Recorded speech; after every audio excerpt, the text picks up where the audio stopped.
Welcome back to my road to Marvel's Black Widow. This is week 2, which means we're time for the Incredible Hulk. But before I give my thoughts on this movie, make sure you let me know your thoughts on this movie in the comments down below, because this is a very mixed movie. A lot of people love it, a lot of people hate it, and a lot of people are right down the middle not knowing where they stand with it. So I'd love to hear your thoughts in the comments down below. But with all that said, let's go on and hear my thoughts.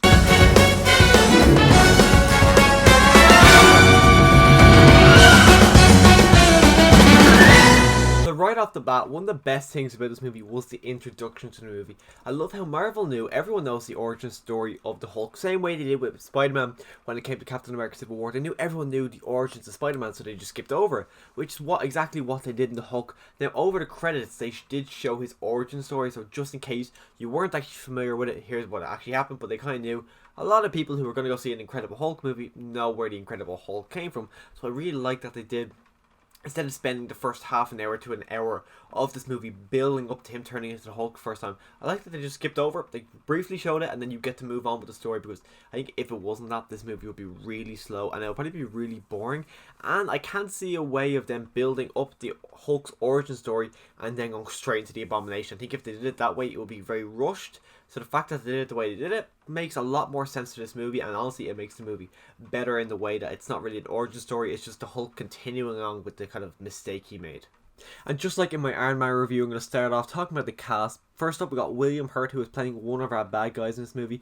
I'm really glad they brought him back. He's actually the only one so far within the MCU they've brought back from this movie, and I would love to see them bring back more people. But him, it just kind of started off, it's a really good kind of inclusion. I really like his character in this movie. He's an asshole, and he just works really well. The other guy, who I don't actually can't remember the character's name, but he plays the Abomination, and I think he's better as the character than when he becomes the Abomination. I'm not really a fan of him. I'll get into that more later on. But the character he was before that, I like him. I like how he doesn't want to stop. He's just so driven to be able to take down the Hulk. I kind of find that a bit interesting as well. You got Liv Tyler playing Elizabeth Ross, who I like her character. I actually like her a lot more. The relationship between her and Hulk, or her and Bruce Banner, it's a lot more believable than her and Black Widow. Everyone says that, and I 100% agree. The relationship between Black Widow and Hulk does not work whatsoever. But the relationship between it's Betty Ross, I just remembered it there. Betty Ross and Bruce Banner, I really like it. They've got such good chemistry.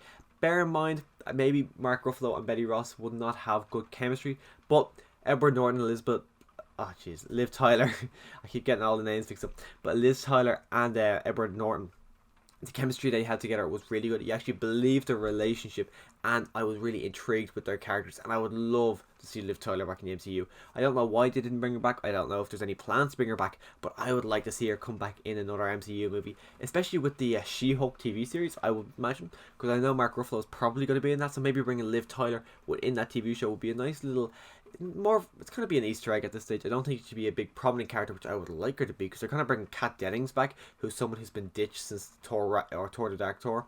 So I would like them to bring Liv Tyler back, just to bring some more of those old school Marvel characters back into it, just to kind of make them more prominent. And then finally, we do have Edward Norton as Edward Norton as Bruce Banner. I like Edward Norton as the Hulk. He's played some really good. He's a really, unlike Mark Ruffalo, where Mark Ruffalo, he's not skinny. He's got more of a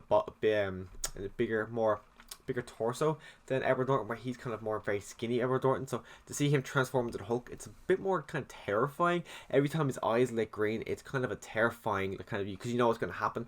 Where Mark Ruffalo turns green, I never really, I don't know, maybe my rewatch I might become more kind of terrified, but every time you see the Hulk or Edward Norton's eyes turn green, get ready to turn into Hulk, you're like, oh shit, please no, because you don't want to see him turn to Hulk, because you know it's going to end up bad for him. But when he does turn into the Hulk, it is pretty good. And the best thing, and probably the best casting, which is not really a casting, but the Hulk in this movie, I think it's the best Hulk, not only in the entire MCU, but also including Ang Lee's Hulk. This Hulk, he looks like an actual presence. He looks filthy. He looks angry. He looks massive.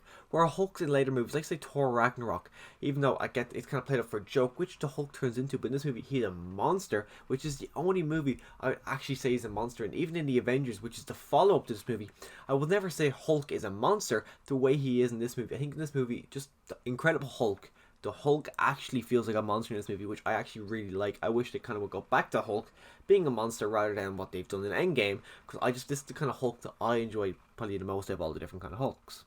And by far the most interesting part of this movie was the Bruce Banner element to the Incredible Hulk. I enjoyed the start of it. You see his life, as I mentioned, how he kind of goes about, how he's kind of able to maintain the Hulk within his, like, how he's able to keep the Hulk down. You also see him slowly trying to create kind of a vaccine in a way to get rid of the Hulk. You see him kind of fail at the start, you fail throughout the movie. You see him make his way to America. He reconnects with Betty Ross. He then goes to meet Mr. Blue. You see, it's just the whole scenario of him going through the movie, trying to do a cure, just Bruce Banner in general, I just found to be really interested in this movie. And part of me wants to know what the MCU would be like if Edward Norton continued on, because I actually do like him a lot in this movie. And as I was watching it, I think he's a better scientist. Well, more like plays a better scientist, feels more like a scientist than the likes of Mark Ruffalo. Mark Ruffalo, I think he plays a good smart guy, but I never really feel like he's a scientist. Even when he puts a lab coat on Age of Ultron, he never really seemed like a scientist to me. But Edward Norton, right from the start, this guy feels like a scientist. This guy feels like he's a smart man, which I just never really feel with Mark Ruffalo, especially in those later movies. He kind of he's played out more as a joke, but then looking at Edward Norton in this movie, I really like him. I don't know if he would actually fit though as well, even though I do like him in this movie. I don't think he would fit in where the MCU goes. He just doesn't really feel like the kind of character who's very much a sideline character, which maybe they wouldn't have done that if it was Edward Norton. But the Hulk in the next couple of movies, he's a nice spice on top rather than the main seed, which I think works a lot better. I think he works better as a kind of spice rather than the main dish. But Edward Norton probably wouldn't have done that. I do like Edward Norton in this movie a lot though, which is kind of a downside that you never get to see him within the MCU again, which is kind of disappointing.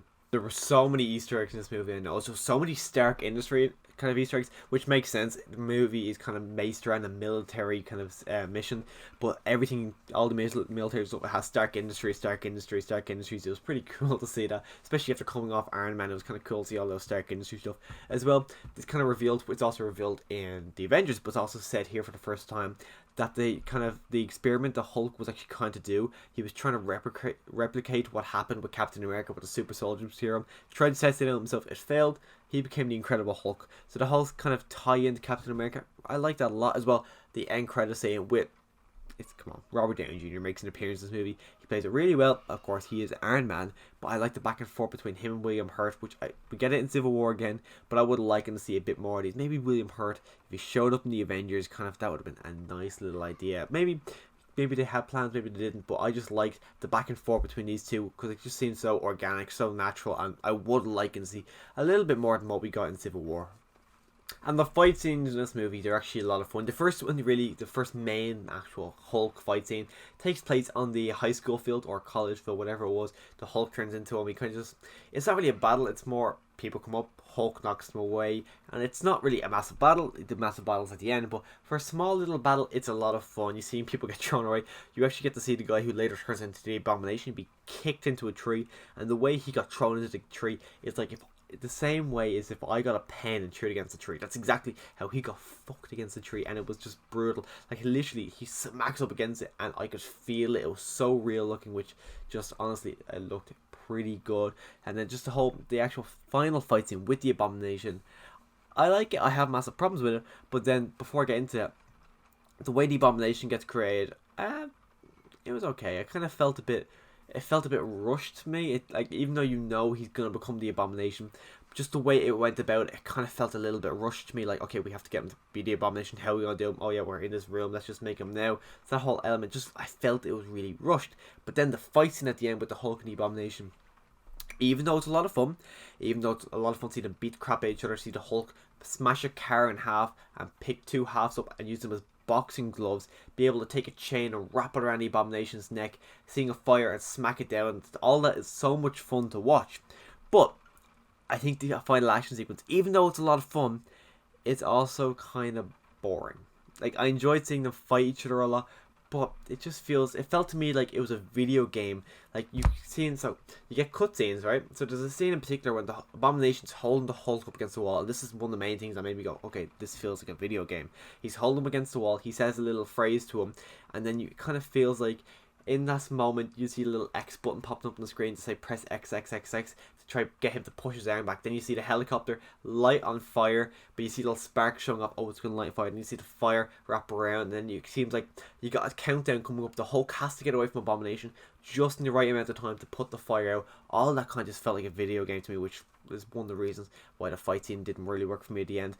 Also, the CGI at the end isn't the best, especially there's some scenes where the Hulk looks good in this movie, but Abomination just loads of scenes where he doesn't look good. And when Hulk and the Abomination in the scene in particular, I didn't really notice it in the other scenes with the Hulk, but in the scene in particular, every time they run, it looks really bad. It looks really choppy. So a lot of the CGI in this movie does not really hold up whatsoever, which is kind of amazing that it doesn't really hold up, especially coming off Iron Man and just in general.